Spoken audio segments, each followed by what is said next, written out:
White. To be fair, it is Dude, just easy. come to I agree England, with man. I'm just saying, just like Just it's a tell game me I this thought I was going to a keep. game that make me nostalgic about it. It was a And game that's I the thought I was going to problem keep, here. but I ended up trading Yeah. it in because I was just like, I Oh, don't want God. to do this anymore. Black and White. Oh god. I'm going to start off with this one. Black and White Season, was a game. musicals, triple battles. Yeah, go for it. Black and White was a game where I played it, and you know what? I gave it a lot of shit. I gave it so much shit. And then when I'm looking back at it now, and after playing it again, man, I was so wrong. I was so wrong about that game. There Like, we go. There we go. Let's start with the aesthetic. The aesthetic is, I think, one of the things that contribute to me disliking the game. I really didn't like the aesthetic of it. Really? Look, you come from like Gen 1, Gen 2, Gen 3, and then Gen 4, and then you get to Gen 5, you're like, what's going on here? Like, have we taken like a wrong turn?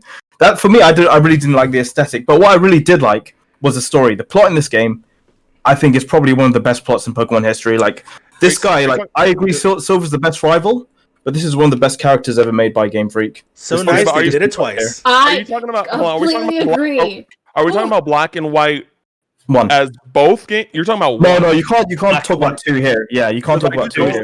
Okay, because I do not agree about the story in Black and White 1, but Black and White 2 is a different. Wow, really? Yes. Okay, Black and no, White fair 2 enough. story Well, is I just think that N as a character being introduced as like I the love it. antagonist, but then slowly becoming the protagonist throughout the story. I think this Pokemon game addresses that big question of ethics, like the relationship between human and Pokemon, and that's why I was so invested in it, because it's always been that thing where people jokingly say to me, "Oh, you're capturing Pokemon, you're enslaving them, blah blah blah blah blah," and N was a vehicle for the player to start to understand, other people's points of view towards this. And then you had the theme of was it ideals and truths, and that, like, depending on the game you played, you had a different perspective from N on the ideals of like how Pokemon and humans should interact, and the truths of how the world is. So I think that's why I really like Gen 5, is it makes you think a lot more than any of the other Pokemon game plots did, for me personally. And I think that as a character, I mean, you don't get better than N for me in the Pokemon franchise, apart from Red, obviously. But yeah, N for me Lily, is just you look like you had something to say about this one. I do, but I can wait because mine is very, very, very, very basic. 'Cause, I'll stop for now. I've got other points, but I'd love to hear from everybody else, because it's like something I battled with for a long time about this game.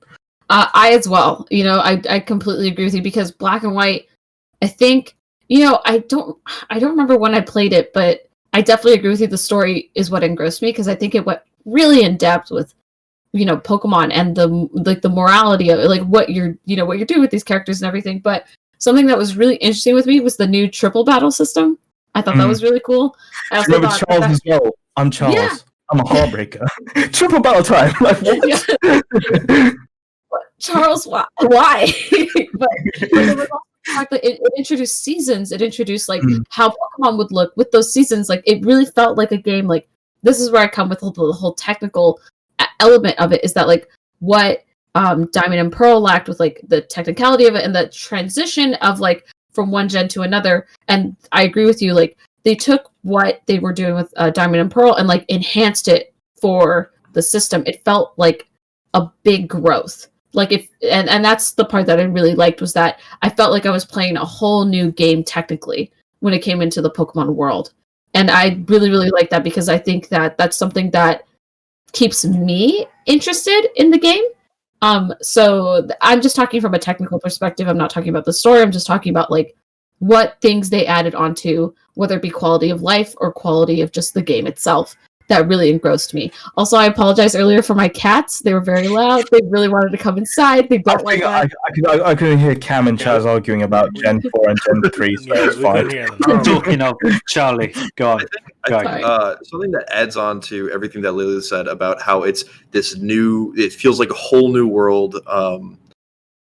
There's so much that this game adds on, but one of the most impressive things that it accomplishes that no other Pokemon game has dared to try, because it got so much shit when it first came out, but then everyone kind of slowly realized that they were kind of like too harsh on it, was that there were no original Pokemon there were no old Pokemon in this game. Mm-hmm. There were only originals. They added like 150, I think 151 maybe, new Pokemon. I think total. 156, and then I think also Victini on top of that, which is like number 0 or whatever.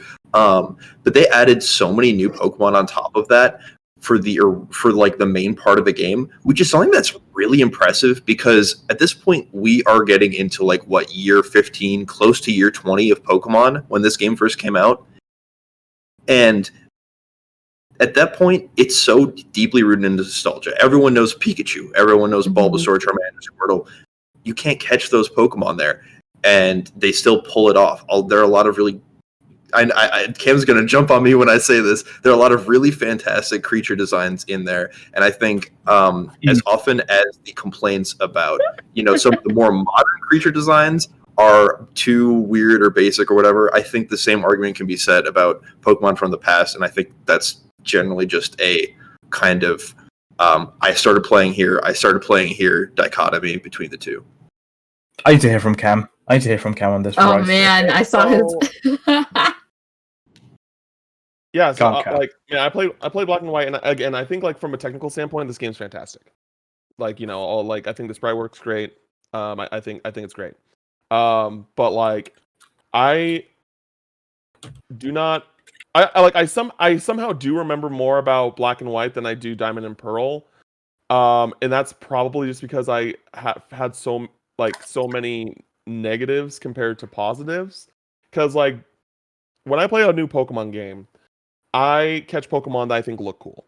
Like I don't care what their types are. I'm just like I see, oh that Pokemon looks cool. Like that's just how I did it as a kid. That's how I did it. That's how I play Pokemon.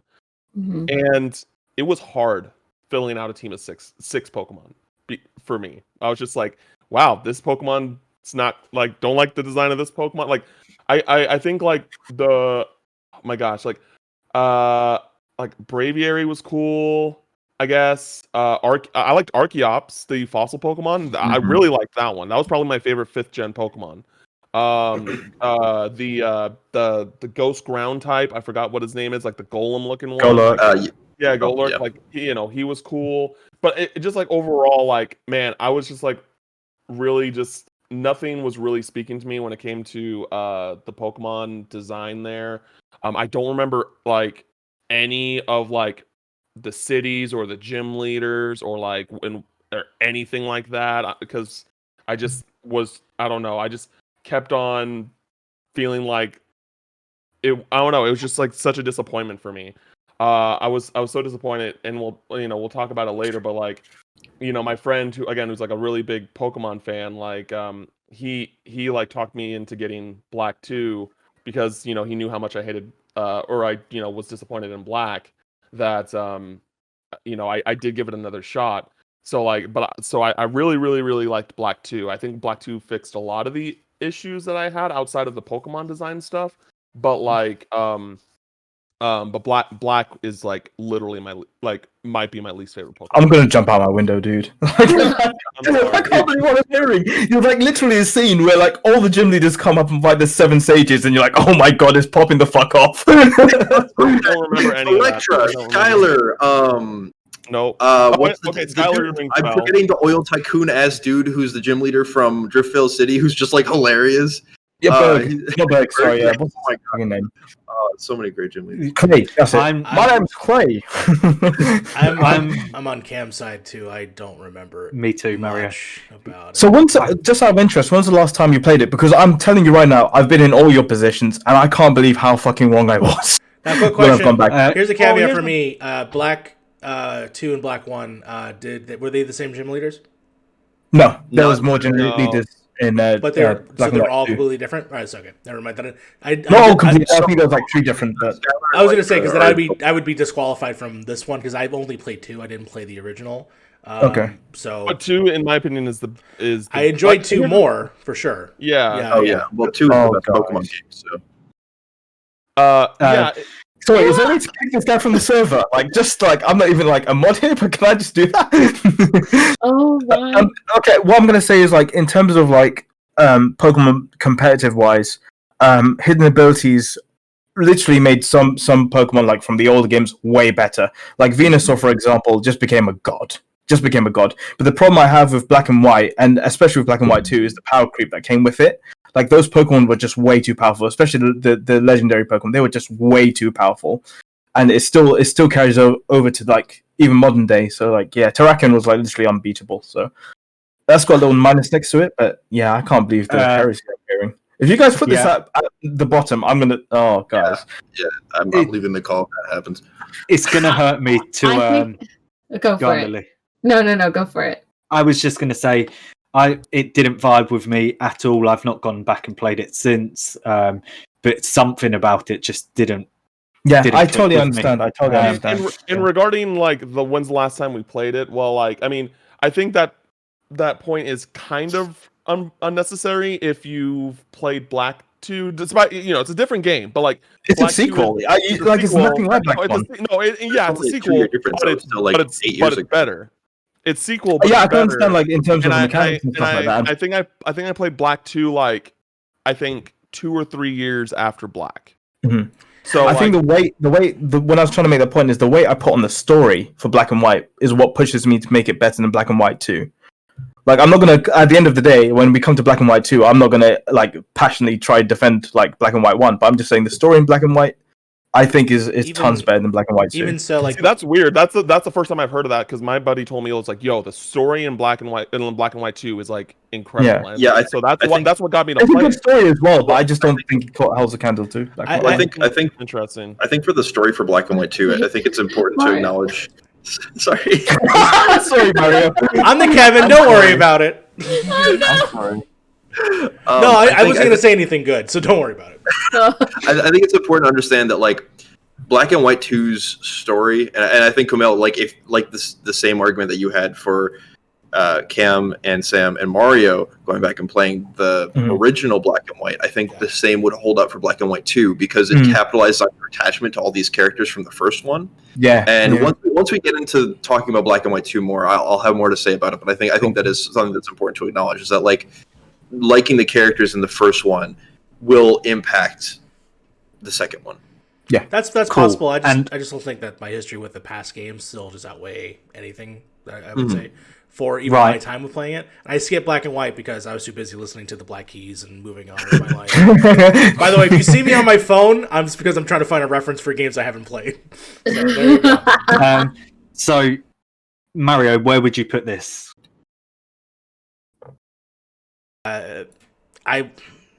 I don't want it above Red and Blue, but I know that a lot of people here want it to be that. But that's just me. This is a collective. This is your vote. Don't let them swindle you. I'm going to try and aggregate. Listen, guys. As I said, we're going to get the remakes later on. Then we can like have that conversation. But for now, I can't. No, I can't. I prefer it before. You can't. Okay. Sorry, Mario, I'm going to say 5. I'm still going to say 5. Lily, where would you put it? Where is Red, Blue, and Yellow in the numbers? It's currently last. Okay. I'm going to be the person who says I agree. I think it does need to go below Red, Blue, and Yellow, but the reason why is not because I don't think the game is fantastic and the story, and I agree with the story, it's just that I believe that while Black and White excels in the story, Black and White 2 enhances it, and I'm going to argue to that needs to go above, but I don't think it needs to go above Red, Blue, and Yellow. Yeah, and here's the thing. So 5, just 5. It's 5. Yeah, and I agree I'm going to be on the same boat with Lily, but I will say that like I think Black and White 2 are going to be higher on this list. Like, it absolutely will. I will die on this hill. I think that we should put that into perspective as well. Even though they're not like it's not like a third version. It's technically a sequel, but kind of what Lily said, like it is basically from in my personal opinion, from experiencing both stories, I thought Black 2 story was much better than the first game. But so Unova is literally my least favorite generation, probably. But I know that I'm going to place this game like higher on the list. So are you saying Black and White goes Black and White on the bottom? Yes. Okay, that solves it because I'm Black and White on the bottom. So Sorry, Charlie. I'm Black and White, gold and silver, but oh no. So I was going to say like the Black and White walked so that Black and White 2 could run. Like that's just it. Basically, just let it because Black and White 2 I think is fantastic. So just remember. Yeah, I know. Trust me, I know. I color my hair all the time. I'm glad I met you guys because I totally like listening to other people's opinions, and I think I might need to go back as well. We've said a lot of what we've got. There's just this 1 millisecond where like Charlie's face, like his eye fluttered like he aged 10 years from this result. He was just, I have. Y'all make me feel young with my Zoomer ass opinions. No, don't you make me feel old, okay? My birthday's in 2 weeks, buddy. We're not ageist here. I'll get you a copy of Black and White just so you can play that masterpiece again. I think I have two of them. But anyway, I was going to put it at 4th, for example, below. I might have even put it above Hoenn, but yeah, I'm going to keep it there. I would put it above Hoenn. Go ahead. It's rock bottom. So yeah, we've kind of said a lot about Black and White 2. Obviously, generally the opinion, apart from Kuamil, is it comes a lot higher, or at least higher than Black and White. I can see why they're saying it. Does are we anyone talking about Black and White 2 now, or just Black and White 2? Yeah. What do people have to add? That so Black and White 2 is basically frozen. Yeah, that's what I'm going to say. It's frozen. Frozen. Go on, Charlie. Let it go. Gets this. Let it go. I broke the clock on this game, and I have never done that for any other game. I put in over 1,000 hours in this game. Black and White 2 has a lot of things that make it really, really good for a lot of reasons, and we've talked about a ton of them already because a lot of them are already in Black and White. The sprite work is fantastic. The music is incredible. The aesthetic is awesome. But I think a lot of the complaints that people had, like Cam literally was like not a fan of some of the designs from the original Black and White. Black and White 2 allows you to catch a bunch of really awesome Pokemon early on. Like literally looking at my desk right now, I have a bunch of Pokemon plushies on my desk because I got them out for this discussion. In the first area before you go out to the mainland, you can catch a ton of really awesome Pokemon. And I think from that standpoint alone, even though it might make the game a little easier because you have a ton of really good creatures on your team, I think that concept of basically having so much more freedom with assembling your team, because it takes in and maybe this might be biased because it has most of my favorite Pokemon in there already, but having that option to like, you know, create a team of like that's basically the greatest hits from the past few generations is really awesome. I think the additions and changes that they made to the routes made it feel a lot more unique too. Like they have from the kind of Hollywood analogous area where everyone's super rich and they're in these like beach mansions to the kind of like fire desert area that's right by there to just a ton of other like smaller changes that they made to the routes. The industrial area that's like a bunch of poison types all around there, being in the sewers of Castelia City. Just so many kind of things to make this region feel much deeper and much less kind of, I don't know, like Cam said, just a Pokemon game that's a Pokemon game, like multiple people have said about Sinnoh and the last Black and White game. Cool. Yeah, Lily, you like this one, right? I do like this one. I think it's man. Okay, I just have to say, Pokemon Studios, Pokemon World Tournament. Like, oh my god, yeah. Yep. Like those were so good. Like I wish they would bring that back so much. Like the World Tournament, especially. But then there's also like they remix a bunch of the music. Hold on, I wrote like a bunch of stuff down on this one. I actually really, really like Black 2 a lot.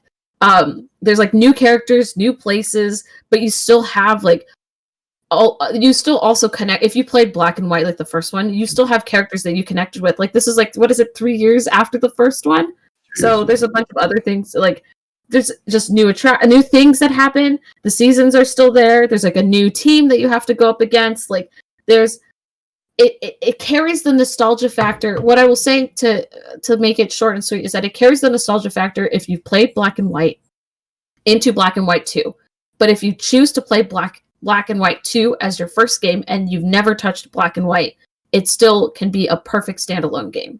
Yeah, and I say perfect as in not like it's the best Pokemon game out there, but it's just like perfect in the sense that you can actually enjoy this game and not feel like you're missing out by not playing the first game. And I think that's what makes this one so stellar.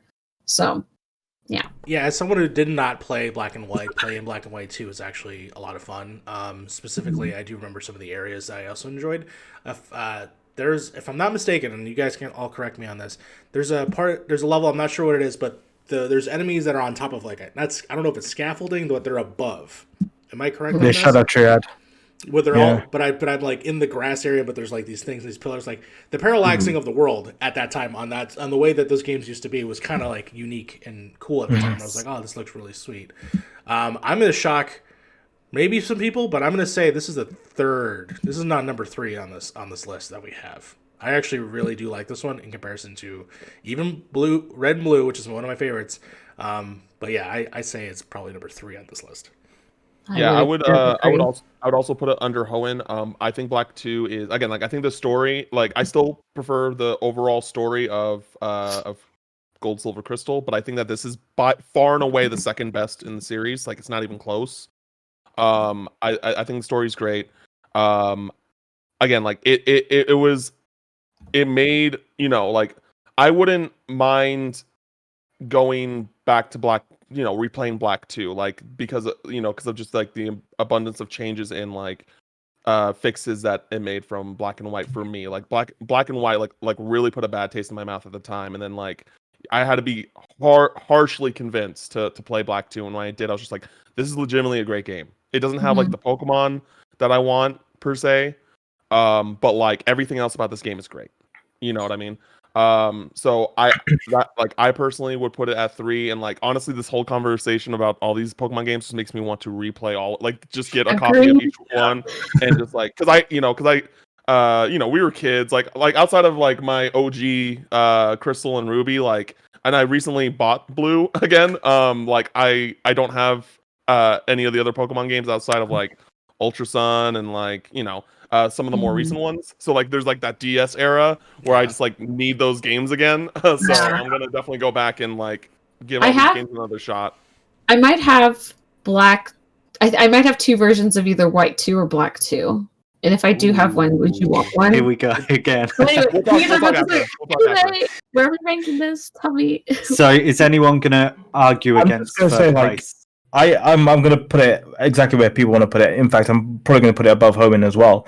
I think the biggest reason for me to play Black and White 2 is 1, Champion Iris, like one of the most epic champions, I think. Like a big upgrade on Alder, I'd say. 2, Pokemon World Tournament. Like that's literally, I think, the first game where we've got every single character apart from Koga and then obviously the Champion Iris back in the game. And that was a hell of a lot of fun going through that tournament. 3, you meet Cynthia, who's just chilling at a mansion. You walk up to her and you just hear like PTSD music like happening. The thing about the story is like it introduces a really cool character called Hugh, and Hugh's there trying to get his sister back from Team Plasma. So that was really cool. I mean, the whole plot of this was like him trying to get his sister's Pokemon back, whilst Gets is trying to get revenge against Unova by trying to freeze it over. Basically, at the end, like N comes back, gets defeated, and your sort of role is to stop the fused Kyurem or whatever. So that's why I don't think it's as good as 1, because he doesn't ask like philosophical questions. I guess with Chorus, he asked the question like, what's the best way of enhancing a Pokemon's power? Is it through hatred, or is it through friendship? And he sort of is there to test you with that. But I think the biggest reason to play Black and White 2 would be for the Pokemon World Tournament overall. And that's the game where I encountered a shiny Purloin, had no Pokeballs, it ran away, and I never saw it again. So maybe that's why I'm so bitter about it. Who knows? I'm cool. Yeah, I'll put it above Platinum. I think we're gonna lock it there, and we're gonna speed round a little bit because Charlie, I'm so sorry. I know that hurt you. I'm sorry. We're running a little long on the tooth. It's the best Pokemon game. I'm out. Okay, well, Oshawott was my starter. Oshawott was my starter. I will Oshawott. I love Oshawott. Anyway. Start as quickly. Well. I was Tepig. Cam. Worst set of starters in all of Pokemon, but I picked Oshawott originally. I would now go Snivy. Snivy's such a little sassy bitch. Look at him, so sassy. All right, keep Charlie, going. did you say yours? Epic. Okay. Cool. X and Y, and I'm going to start on this one because this is probably going to be a controversial opinion, but X and Y has like a really special place in my heart. Yes, me too. Me too. Oh no. Yeah, me too. Yeah. This was the first one where I completed the Pokedex fully, like all 720 odd Pokemon. Yep. Like the online trading just clicked with me in this one. Wonder trades. Yeah.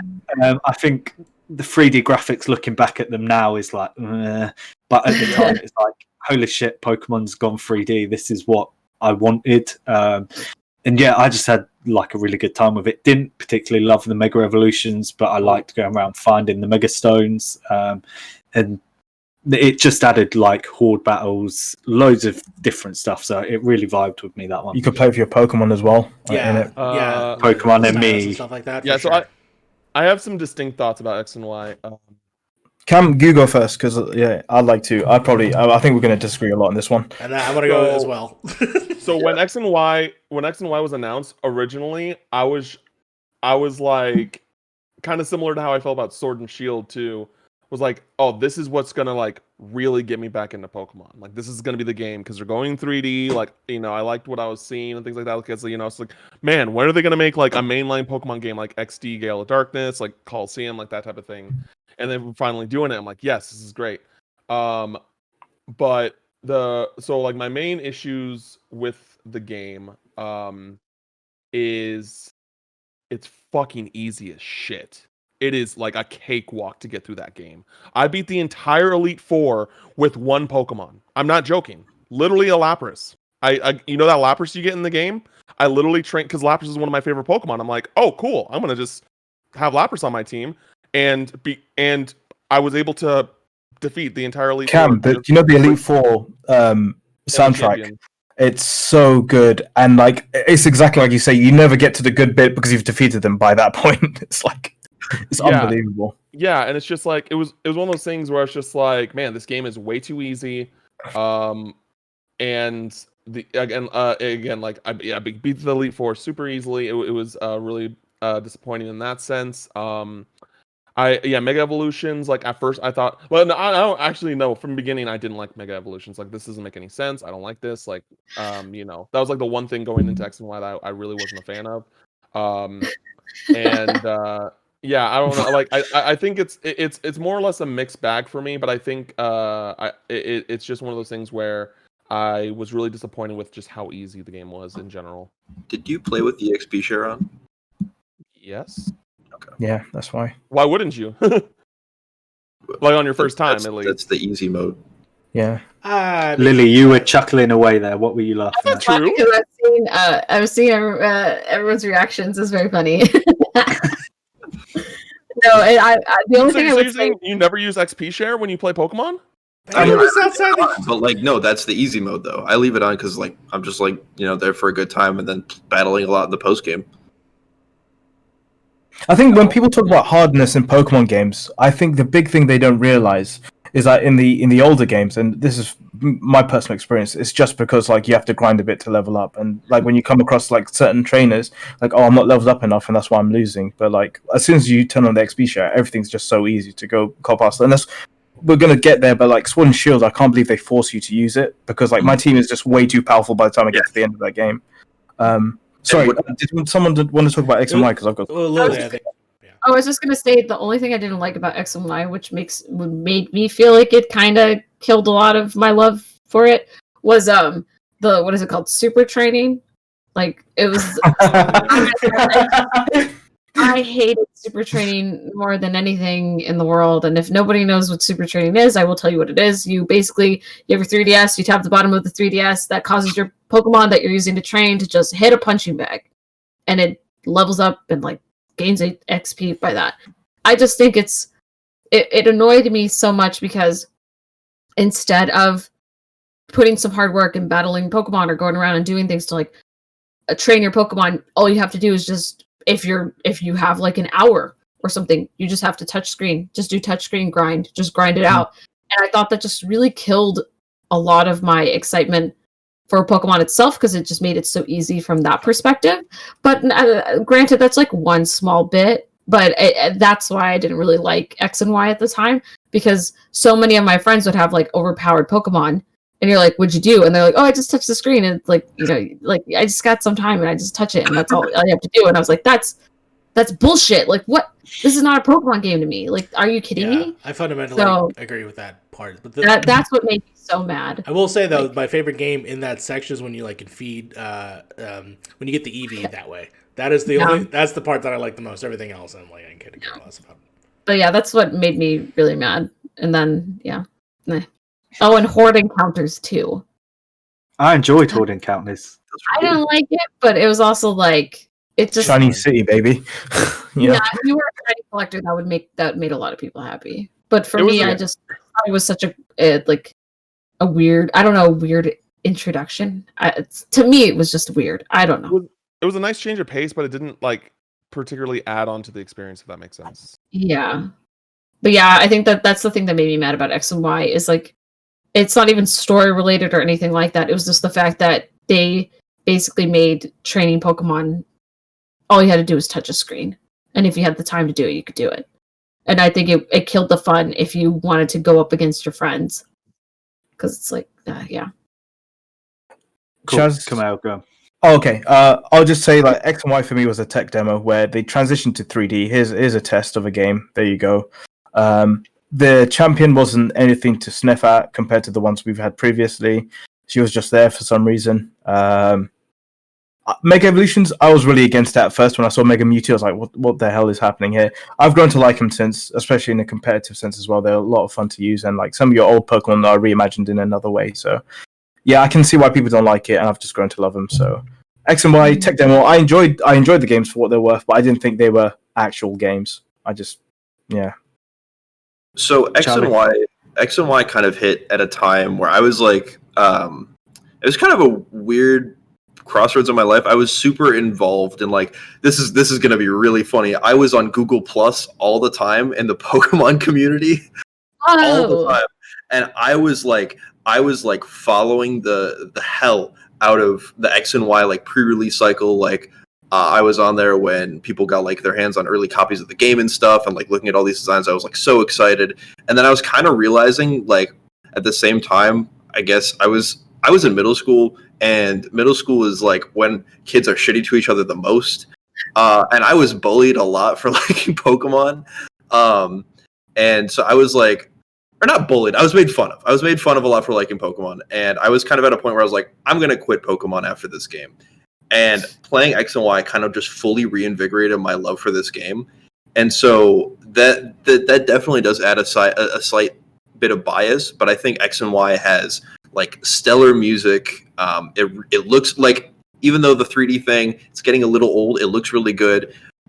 It also carries a lot of weight for pretty much every other Pokemon game after it, for the online infrastructure, the super training on top of that, the Pokemon Ami, all these things are in pretty much every, from my understanding, I don't know about Ultra Sun, Ultra Moon, but I'm based on Sun and Moon, I'm assuming it's going to be there.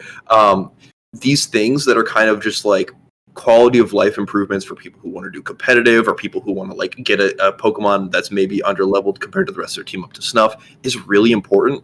And it kind of adds on to that thing that I mentioned for Black and White 2, where you have this freedom all of a sudden to choose, like maybe you catch a Pokemon that's like 20 levels below the rest of your team, but you really want it on there.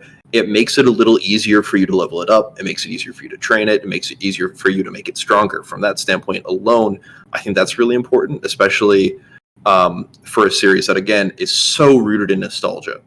But then on top of that, I'm honestly surprised no one talked about its pacing issues, which I also think, I brought up during Hoenn, but I think they have a very similarly structured pace between Ruby and Sapphire and Emerald and X and Y, which I was surprised that no one brought that up. But I think the architecture, like we talked about this during the Johto, when we talked about Johto, but I also think that Kalos has some really fascinating architecture that's really interesting. You know, they've got the Art Deco style buildings. They've got like kind of a weird stand-in for Stonehenge almost.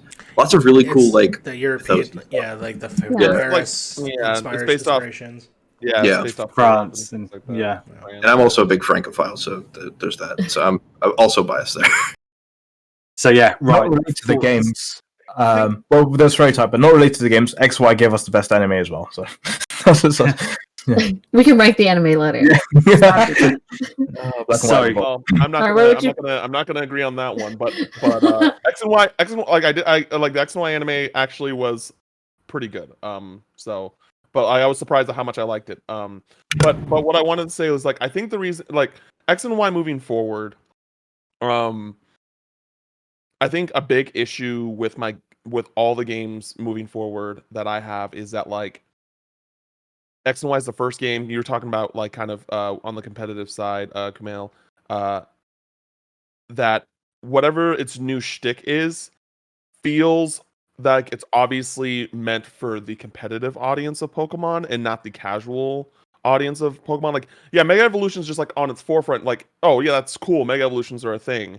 But like we know in the long run, it's for the competitive, and we know like, and it's like. But Mega Evolutions are a big part of the story, and you get them like after the 3rd or 4th gym. I know, but like but I think the proof is there when we get to Sun and Moon, where it's like, okay, instead of Mega Evolutions, because like there are like certain like Mega Evolution like Pokemon that are like banned in competitive. If I remember correctly, yeah, Kangaskhan, Salamence. Yeah, exactly. Well. They realize that like. From a competitive standpoint, that I got too wild. So then they're like, okay, let's reel it back and do Z moves. Everyone has them, but so to balance that out, in my opinion, to the competitive side of things, like the Z moves, like yeah, they play a part in the story, but it's just I don't know, like I just feel like like Pokemon realizes how big their competitive scene is, which I'm not trying to diminish that or like say that they're not as important as like the casuals, but for me, just as someone who's a big fan but just plays Pokemon casually, it's just like, oh, so this is the new thing that they're doing that's going to end up being for competitive, that like it's just okay. That's kind of like how I've been feeling about how I felt about like Mega Evolution, Z moves, and Gigamax. Like personally, I agree with everything after Mega Evolutions, but I think the response to Mega Evolutions being Z moves and Gigantamax, I think that's because people were complaining about how broken a lot of Mega Evolutions were. Oh god, we can't have this conversation because we're gonna have to part 3. Mega Evolutions, like you can control Mega Evolutions. Z moves are unpredictable, and then Dynamax is the one that's like in between Mega Evolutions and Z moves. Y'all gotta catch up with me. Broken. Y'all gotta catch up with me. Sorry. Hold on. Y'all gotta catch up with me later. We'll make new videos. You just gotta tell me. Okay. Moving on. Cool. Right. Yeah, moving on. We gotta keep going. For me personally, Sam, did you get to say your stuff on X and Y? Yeah, I started on X and Y. Okay. I would personally rank it just above Black and White. Personally. I would put it above Diamond and Pearl. No way. Yeah, I agree. Over Platinum? You think X and Y is better than Platinum? Well, I think I can't believe he's saying that, but like, too. I think Platinum are better, but here we are. I say the same. I would be at least like, I would at least be like complicit about it being over Red and Blue, but like anything higher than that is insane to me. Okay, so someone is advocating for it to go above Black and White. Someone is advocating that it needs to go above Diamond and Pearl. All right, so we have 2 people for above Diamond and Pearl, and one Diamond person and Pearl as well. I wanted to be 3. Oh my god! Okay, you go. I didn't really get to speak about how much I love the game because you pretty much said everything I said. But yes, 100%. It is the game that brought me back, and it was just the fact that yes, it just has so much more weight for me, and the fact that I did collect it and it came at a great time for me. So that's why I would put it above those games. Now, granted, I love Red, Blue, and Yellow. That has way more nostalgic and stuff for me. But I still think I put way more time into X and Y, and I beat the game 4 times. Didn't have to, but I beat the game 4 times. Okay. So the ball's in your court to our 2 guests, Lily, Kuamil. What? Like, where I'm are okay you with guys? it. Yeah, I actually really want. I'm okay with it being over Kanto, but like you cannot tell me, just from word of mouth alone and my personal experience of playing X and Y, you cannot tell me that Platinum is a worse game than X and Y. You cannot tell me that. I will. So here's where I am with it. Like Platinum for me, better story. I enjoyed the hell of X and Y. Better story. Platinum as a whole package, it goes above X and Y. So I really enjoyed X and Y, but I think it's a tech demo for 3D, and then Omega Ruby and Alpha Sapphire is where we get a better 3D game. In my opinion. Lily, where are you? We get Chespin, Fennekin, and Froakie, guys. Just it falls on you, Lily. Okay, so where are you putting it? I'm putting it below Platinum. I'm okay with that. I'm okay with that. So there's 3 above right now, 2 below. Lily, you are the deciding factor. I'm also on that it needs to go below Platinum. Okay. I cannot not believe we are all okay with this touchstone grind bullshit. It is not a part of Pokemon, and that is why it cannot be above Diamond and Pearl. Make Pokemon great again. We need to go back to what Pokemon used to be. Not this touchstone. Here's the thing that's interesting to me, Charlie. It's like I feel like you were fighting much harder for Sinnoh, and yet and yet you're voting above it. That's what blows my mind as well. Listen. I think it's so hard because I think it's a personal element as well for Charlie. I don't know. I don't think I like Diamond and Pearl as nearly as much as I like Platinum. If we were doing this, X and Y would be in between Platinum and Diamond and Pearl. I know, but we're not doing that. I'm gonna abstain. That's what I'm gonna do. Yeah, moving on. We're abstaining. it. Hold on. Yeah, he's abstaining, so he's going with the majority. I'm sorry. So it's below Platinum. It's below Platinum. Yeah, I'm happy to put it below Platinum. Remake. I'm happy to put it below Platinum, which means we move on to Sun and Moon. I'm going to start off bad games. I'll be back in a sec. So I can understand what he means by bad games, but I think at the same time, as someone who loves Pokemon, I love gym leaders, I love the Elite Four and that kind of stuff, and so it moving away from it, I didn't know how I felt about it, and I enjoyed the sort of island challenges because there were challenges like some of these, like the grass boss. I can remember like bringing a cast form, using Sunny Day and like trying to wipe out my team. That was not fun. It was fresh, it was nice, but I was like, give me gyms back. That's how I felt about Sun and Moon. Yeah, I think this is like if they had tried to do the change where there were no original Pokemon, none of the older Pokemon in Black and White, but if it had just completely fallen on its face because it's a critical part of the structure to Pokemon games. Mm-hmm. So sorry, that was a really messy way to word that, but I think you all understand what I mean. I think for me, like I don't have a whole lot to say on Sun and Moon. I think I love Rowlet. I love my buddy Rowlet over there. Like one of my favorite Pokemon of all time. Thank you. He's my favorite grass Pokemon, like for sure. And the thing with it though is like the island challenges were a nice fresh pace, but like I also thought that they like were really like not as easy as X and Y, but still relatively easy compared to like anything before X and Y. And like there's some just real like some to the point where it's like silly. Like I remember the fire challenge where the Marowaks are like doing the thing and she's like, what's the thing that's different here? And then there's like some dude in the corner of the screen like smiling like what, and then you click on him and then they're like, what? How did you know? Like it's like, what do you mean there's a fucking person on the fucking screen? It's just like silly things like that. It's just like I understand that this is not like these games are not directly targeted to us anymore. You know, we are all adults, but it's still just like, okay, this is like so far easier compared to like anything that we were introduced with Pokemon on. You know what I mean? And like I think it's because of quality of life though is why it's easier. I think the older games didn't have that many quality of life stuff. That's how I interpret that. And you say it's easier, but then the champion. Kukui being the champion, that was not an easy fight for me at all. I thought that was one of the harder fights in the series against a champion. Well, you're the champion technically. Yeah, I honestly don't remember much about the champion, but like in general, like it was cool. It was like a nice change of pace, but it didn't. But outside of like the island challenges, it didn't. It made me want to go back to gyms and stuff like that. Oh, and I love the like. I liked the design of the Alolan forms. Mm-hmm. I don't know how I like the concept of regional forms. I still Oh don't know no, that's how something I feel about love. that.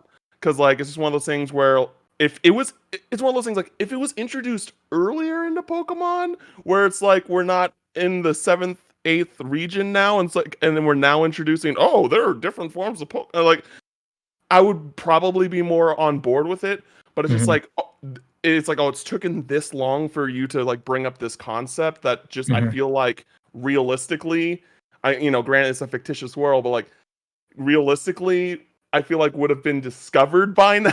I mean, the same could be said about literally any new Pokemon, though. Yeah. Also, Pokemon.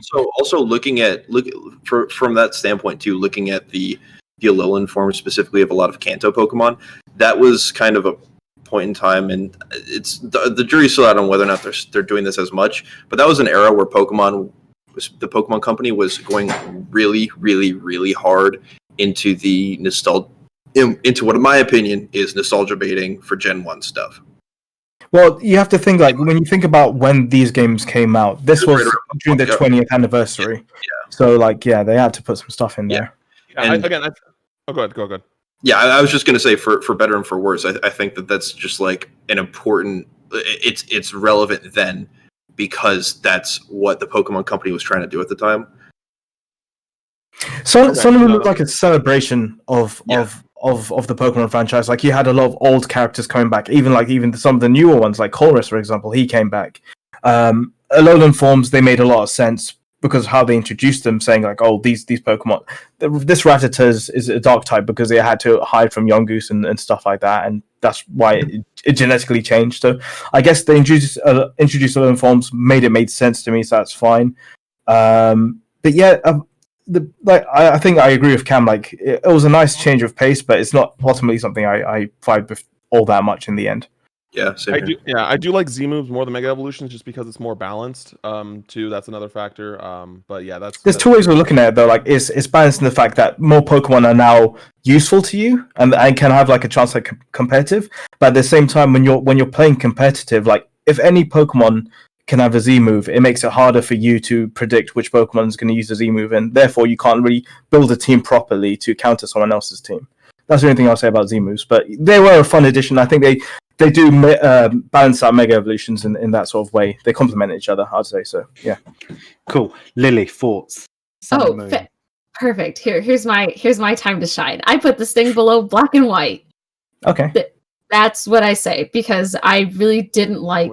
I didn't like this at all, because and I only say that because, and I will repeat myself with another game in the future that I think is on the list that we're going to talk about. Maybe not. I'm not sure, but I will say the thing that bothered me the most is that the gym bottles were gone.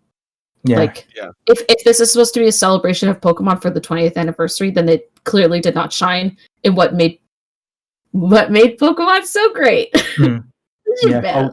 Ultra Beasts are bad. Like, I think it's dumb. But I put this below. I'm happy that it was his own thing, and like you had SOS battles, which made a lot of sense because apparently Alola was this region where everyone's trying to help each other, and so you've got Pokemon literally calling on the people, "Hey, dude, this guy's attacking me, help me out." So yeah, I mean, I can't say anything more about Sun and Moon, but yeah. Mario, anything to add? No, I don't have anything that I have not played these games. We didn't do our Kalos starters. Froakie. Mine was Quilladin for some reason. Yeah, me too, Mike. I picked Chespin and got so disappointed. But do you know why I picked Chespin? It's because you get Gen 1 starters later on, and so like I picked Chespin tactically so I can get a Charmander later on. But if you played it at launch, you could also get the Torchic. Yes, Speed Boost Torchic. Yeah, I remember that. Man, those are fun. So I don't see anyone disagreeing with me. Put that under Black. No, I do disagree with you. I do want to say before the internet attacks me, I really enjoyed Sun and Moon for what they were. I think that Sun and Moon, like, it might have actually had my favorite story in the not my favorite.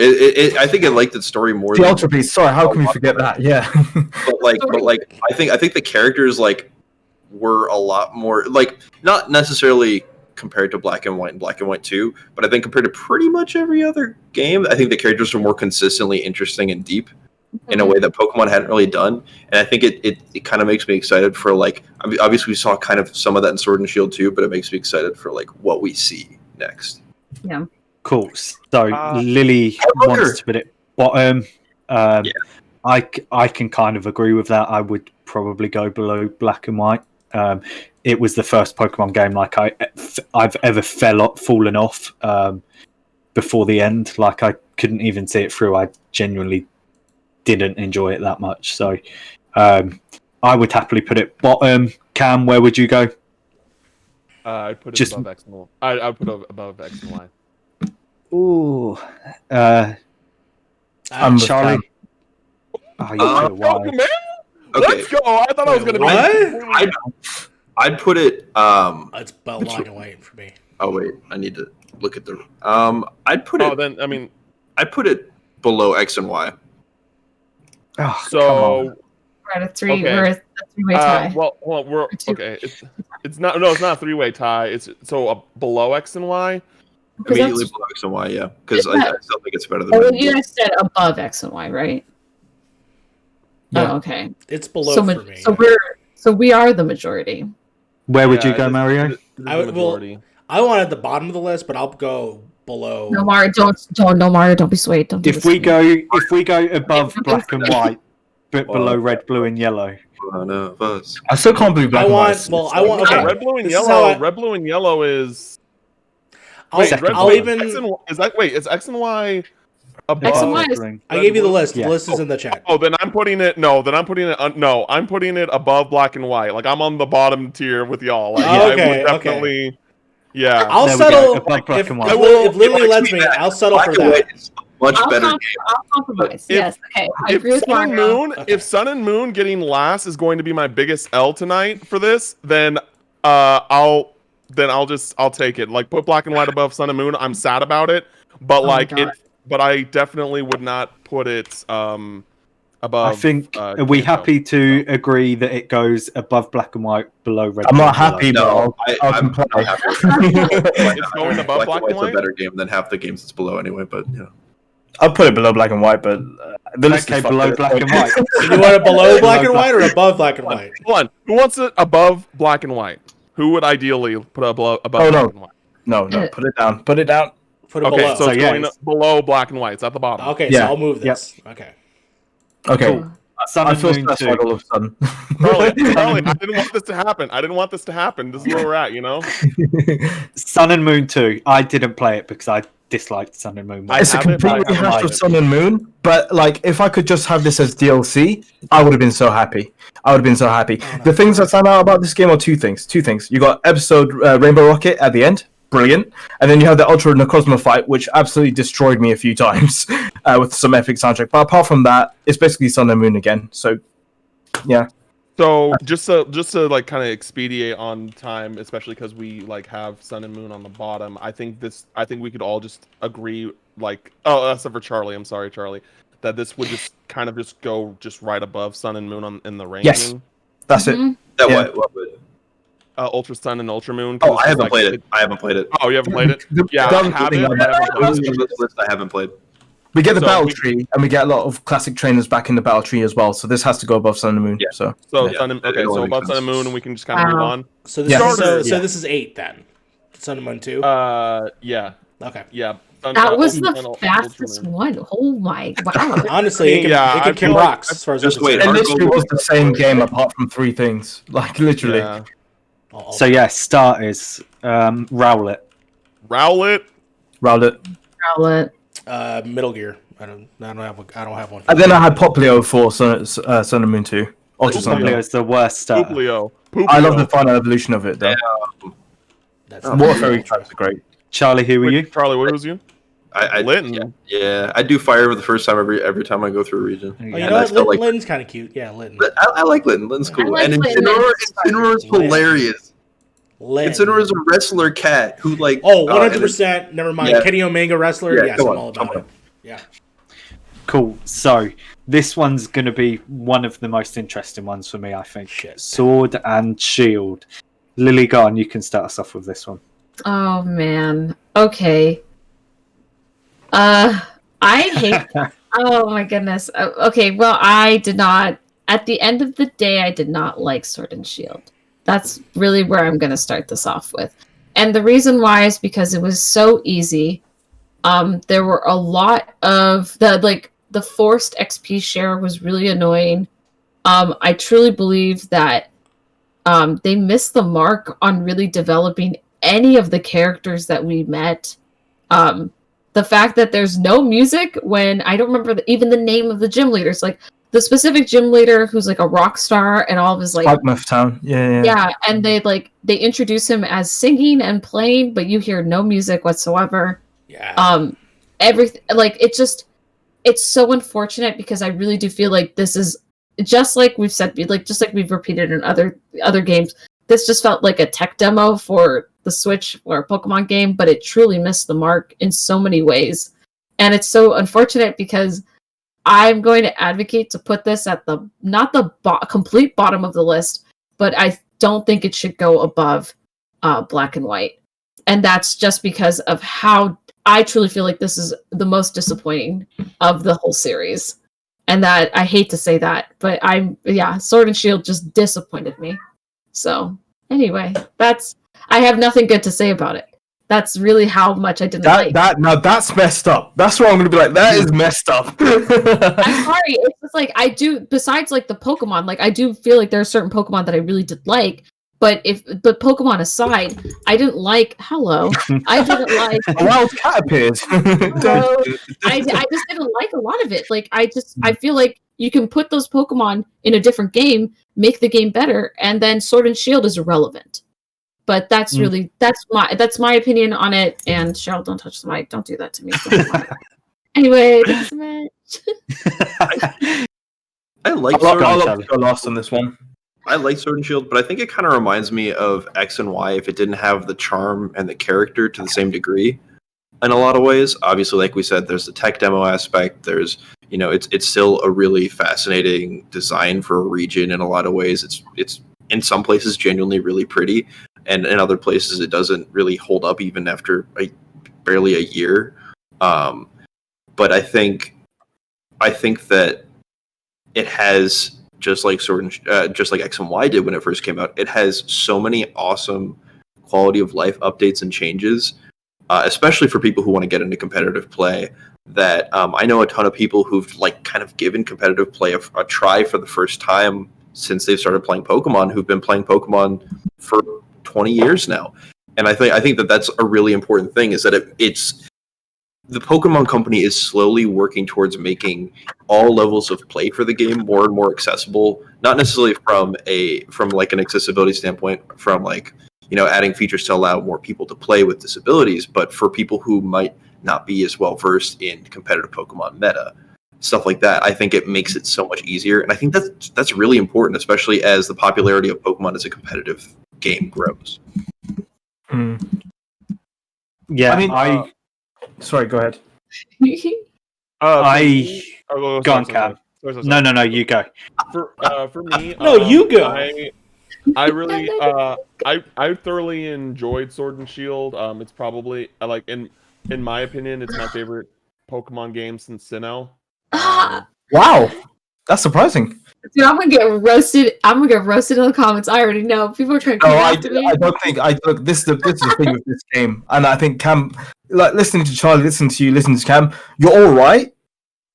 Just for different reasons. Just for different reasons. It's like this is a tech demo, but I've put easily 500 something hours into it, and I've taken a break for like 3 months at the moment because I've got other things to do. But the fact that I can say this game missed the mark on so many levels, but I still enjoyed it, does not make sense to me. But like it, I still love it. I love the characters, but like you said, they're underdeveloped. The plot is basically non-existent. You're just walking from one area to the other. The towns were underdeveloped. Like the music when you go into Winden is so epic, and the way they handle, like, instead of the Elite Four, you've actually got this tournament, which makes so much more sense than anything we've had before. It's amazing, but like when you go to Winden, you can see the Ferris wheel looking like the London Eye. There's hardly anything to do there, which is so annoying. You go to Spikemuth, there's hardly anything to do there. You literally go there for a gym battle. That's it. You're done. It's introduced so many great characters that in the anime are going to be and have been like expanded upon. And like the DLC as well has added so much more. Like the wild area is a cool concept, which I think is underdeveloped in the base game, but in the DLC, you get so much more with it. And I think the DLC saved this game for me. I enjoyed it for the most part, but the DLC added a whole extra level of enjoyment. If I can just quickly talk competitively, we got Dynamax and Gigantamax. Cool concept, but it's broken as all hell when you play this game competitively. So like, I hope they never bring it back. Honestly, I'd rather just keep my Mega Evolutions, my Z moves, and leave Dynamax to this region and just leave it there. Really, that's what I have to say about it. I do want to quickly clarify. Like kind of what I said, like it, like since Black 2, this is like I definitely like these games more than X and Y and Sun and Moon. But I think Black 2 is still like a better game. It's just like I think I just like the variety of Pokemon and things like that. I know that like for Charlie, like, the Unova just being like, hey, these are the Pokemon you have. You don't have to worry about the older Pokemon is like a pro. For me, to an extent, that is a con. Like I do agree that like in X and Y and Sun and Moon, they really riled up like specifically first gen Pokemon, and even me as someone who like started with that was getting tired of it. But for me, that was still more of a con than a pro. But I still think that like Black and White 2 is great. But yeah, like again, like X and Y for me, it was just way too easy. Like even like I don't know, the whole XP share being easy mode thing, like I don't vibe with that. I don't think that's a valid like. So you found X and Y easier than Sword and Shield? Yeah. Oh yeah. Again, I beat the entire Elite Four and the champion with just one Pokemon. Like, I don't know. Like Sword and Shield. Oh yeah, no, I did have like more challenging battles than Sword and Shield. Like Sword and Shield was definitely still easy, but like it wasn't as easy as X and Y. X and Y was like miles, like a cakewalk, like literally a cakewalk playing through that game for me. But yeah, I think that Sword and Shield was it was cool. It like I like the wild areas. Can we talk about the rivals as well, Cam? Huh? The two rivals you had during that story. I'm not even going to count Hop. Actually, leave him to one side because that's a con for me. But like having what's his name, Bede. Oh, Bede I liked a lot. Yeah, and Money as well. See, it's interesting because because my buddy who really likes Pokemon, he loved Hop's progression. Like he did think it was. Oh yeah, he doesn't. Like, I just find him annoying. Like, yeah, he was annoying because he'd always show up and stuff like that. But and that's just kind of like an issue that I think Pokemon games kind of just start having, is that like your rival doesn't really feel like your rival, but more of just like some guy just like, hey, let's battle every time to time, that type of thing. Hey, you want to get a Malasada? Let's go get a Malasada. Oh, shame I lost, but haha, let's have some donuts. Yeah, like there's just like less of a like narrative reason as to why they're your rival. It's just like, oh, okay, well, here's this person. But yeah, I liked, I thought Hop was fine when I liked his character like growth. I didn't particularly like the him as a character showing up all the time being annoying in that sense. But I still think Sword and Shield is definitely the best Pokemon game since they went 3D. I'm gonna say Hop is a dork and he needs a swirly and he needs to grow a pair of a sack because he's no rival. He's nothing. The game didn't do him justice, I don't think, because like we got a Twilight Wings episode about him, and it gave so much more context to the background of him. And I think if we got that in that game, it would have felt a lot better. But yeah, that's the thing, though, right? Like you can't. I would say we need to separate like the anime from the game. That's why I'm saying Hop sucks in this. because it's like you should have that in the game so that you get emotionally invested in these characters, right? Exactly. We didn't get that. As a villain, sorry, spoilers for Sword and Shield. I'm going to say this for 30 seconds, but Chairman Rose, I can understand why he did what he wanted to do, but why did it have to be at that moment? It just didn't make sense. Yeah. Like he's got noble intentions. His background makes sense as to he's someone that's been warped by like his ideals, and I find that really relatable, but it just didn't make sense why he just had to do it at that one moment. Personally, that and the fact that it's literally the same story from the movie, spoilers for the movie, but that story archetype is just, to me, was boring, and I've seen it in so many other things, and I didn't necessarily need it in my Pokemon game too, so to me, the whole antagonist part of the story to me just fell flat, personally. But it wasn't even there for most of it. So no, for sure. Yeah. But even if when it showed up, I was like, I don't care. And then it's the post game stuff and all that. But I mean, yeah. Also, but I just want to say, and we talked about Refit, the wild area. I think is just bland. I think entirely. I just the DLC did a lot better. No, I understand. I didn't get a chance to play any of the DLC. That's the thing, though. The main the area. DLC did. Yeah, not the DLC did it better, yes. and that's the hard part. Is Yes. that it shouldn't be. If we're going to say anything about it, the moment you say the DLC did it better, that's where. That's why we call it. That's why we're calling it a tech game for the most part. Are we? But on that logic, by saying we have Platinum to does it include the better, DLC. We have to include the DLC. It's like the third. It's a shift from the third game. I into understand, this. but there's still the first part of the game that's still bad. Yeah. I mean, even if you have the small areas, Yeah, the first part is bad. It's bigger too. Yeah, because there's a huge. I mean, we're getting to the technicality of it, right? Like, there's a huge difference between adding the DLC to Sword and Shield. We should just talk about Sword and Shield in and of itself. Because that's what. That's for me.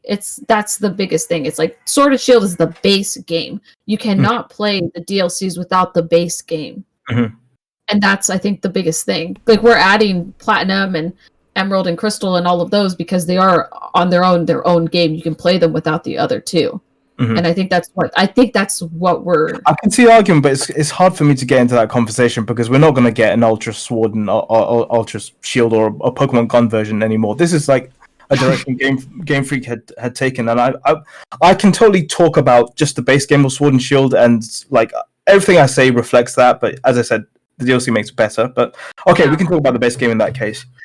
Yeah. So for me, I really enjoyed this one. I've put a lot of hours into it. It's now my second most played game on my Switch. So yeah, I've had a lot of fun with this one. Obviously, a lot of that goes into the DLC, but even the base game, I don't play Pokemon as much for the story.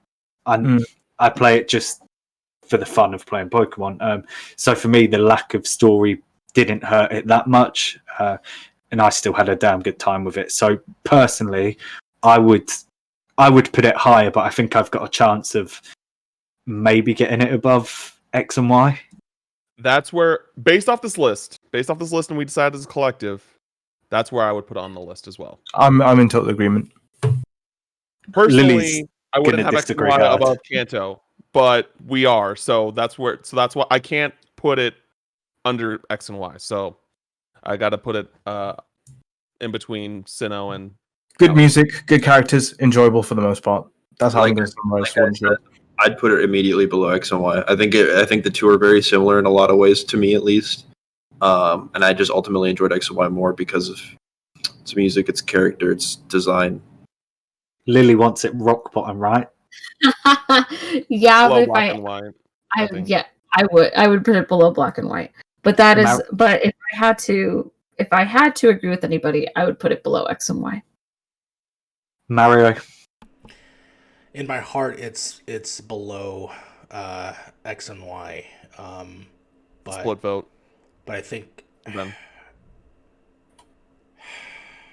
yeah, I'm gonna say below X and Y.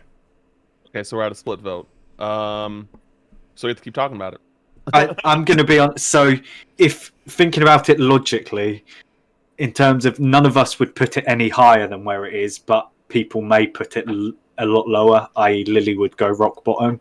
So, if we were weighting it like that, it would probably go below X and Y. X and Y is like, it's so easy though. It's just so Look, easy. I made a compromise with Black and White. Can you guys just do this for me? I just think that it just doesn't. I'm just gonna say this, and it's pretty much because I'm a huge fan of the region of X and Y. To me, just in terms of what they've done with obviously the inspirations from it, I thought it was very highly inspired. Now, the regions that they have taken away from Sword and Shield, which obviously was more of a UK England-y kind of thing. I'm sorry to you two people here, my bad. I just thought that they just did not work well with the aesthetic. That's just personally, in my opinion. I just think that what they did with the actual art and everything within the worlds that they did, they didn't fall through with that, and that's probably why I just don't. I don't even think of that game. I can only think of X and Y. And to be fair, It is just easy. come to I agree England, with man. I'm just saying, just like There's it's so a game many I thought I was going little to things keep. in that game that make me nostalgic about it. It was a And game that's I the thought I was going to problem keep, with but I ended up trading Yeah. it in because I was just like, I Oh, don't want God. to do this anymore. Even before they Fine. announced the DLCs, it's like I didn't care. I think we're going to take an L here. Yeah, here's Cam. the last thing I'm just gonna say is like X and Y for me, like when it first came out, like really like I thoroughly did enjoy it, and then just over time it just like has steadily like gotten lower and lower on my like my There's not that personal ranking, replayability about it either. of That's X what it does. of X and Y, where it's just like after Black and White 1, it's probably my least favorite Pokemon game. I will compromise and switch sides. And the only reason why, listen, the only reason why is because when I take into the context of the fact that I know people who still do play this game and go and like shiny hunt and do they go into the wild and they enjoy that part. I will take into account, Cheryl, I swear to God, I'm having a moment here with Sword and Shield. But I would say that because of the fact that I know people, I know people who very much enjoy playing this game still. Regardless of the story and everything, I that's where I will compromise. I owe you one. There we go. So you would say so like, and I think another So thing I will put it above X and Y. awesome. Here's another thing I think that we should bring in perspective too, is that like I'm if I remember correctly, like especially in the Crown Tundra, like this like Sword and Shield is very like good about getting a lot of the legendaries into the game. Yes. And giving that's them like a story, giving them a and background, actual like side quests with legendaries, not just gifting them to you. Thank you, you know? yeah, that's really cool. That's really cool because I know that was always an issue, like in the older games, which I think we can all agree with. It's just trying to get a complete dex because you had to trade and like you didn't have like internet access and things like that. But like in Sword and Shield, they remedied that like kind of the best it's ever been as well. So. There we go. So it's going to go in above X and Y. And just a quick recap of where we're at. So first place, Gold, Silver and Crystal. Second, Ruby, Sapphire and Emerald. Third, Black 2 and White 2. Fourth, Diamond, Pearl, Platinum. Fifth, Sword and Shield. Sixth, X and Y. Seventh, Red, Blue, Yellow. Eighth, Black and White. Ninth, Ultra Sun and Ultra Moon. And 10th, Sun and Moon. And with that, we are going to take a very quick break. Because we've been going for a while. We'll do the starters when we get back. A bit of suspense.